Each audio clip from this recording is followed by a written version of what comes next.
In this module, we are going to look at how we review the patient's progress on the action plan and change plan. When we meet the patient for the second session, after having set the agenda, we need to review the progress on the plans that we had agreed on in the first session. We will see that one of three things might have happened with regards to progress made. One, it's possible that the patient has not followed anything in the plan that we agreed. Two, we might find that the patient has followed some things, but not all, in the plan that we agreed on. And three, the patient might have followed all the things that we had agreed on in the plan that we made in the first session. The way we deal with the three situations differs. So, if the patient has not followed anything, we have to find out the reasons for that.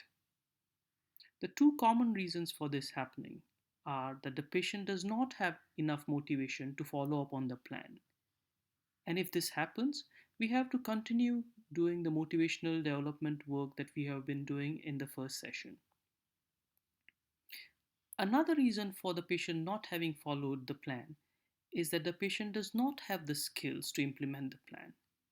If we find that this is the case, then we have to focus on discussing and finding out what the problem areas are and what the skills the patient requires to implement the change plan.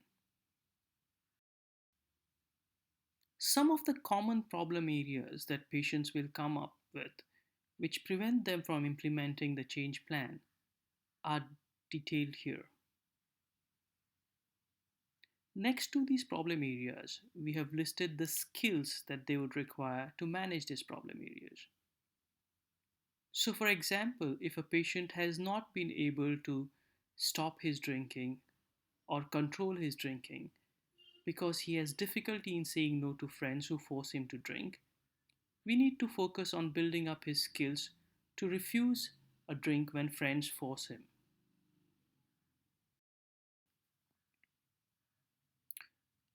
Another type of patient would be the one who has followed some of the things in the plan, but not all of them. The first thing that we need to do for such patients is to congratulate them for being able to do some of the things that they agreed on. Then we go on to encourage them to talk about the changes that they have made. Finally, we discuss the areas that they found difficult to implement, explore the reasons why they found them difficult to implement, and then work out with them how they could manage these difficulties in the future. And then there will be the patient who has been able to follow all the things that we planned for. In this case, we have to congratulate the patient and ask them to elaborate on the efforts it took to achieve these goals. We need to discuss possible difficulty areas, if any. We also need to discuss any specific skills that the patient might want to work on, example, drink refusal skills or problem solving. And if there are no challenging areas, we can move on to phase 3 of the CAP counseling process.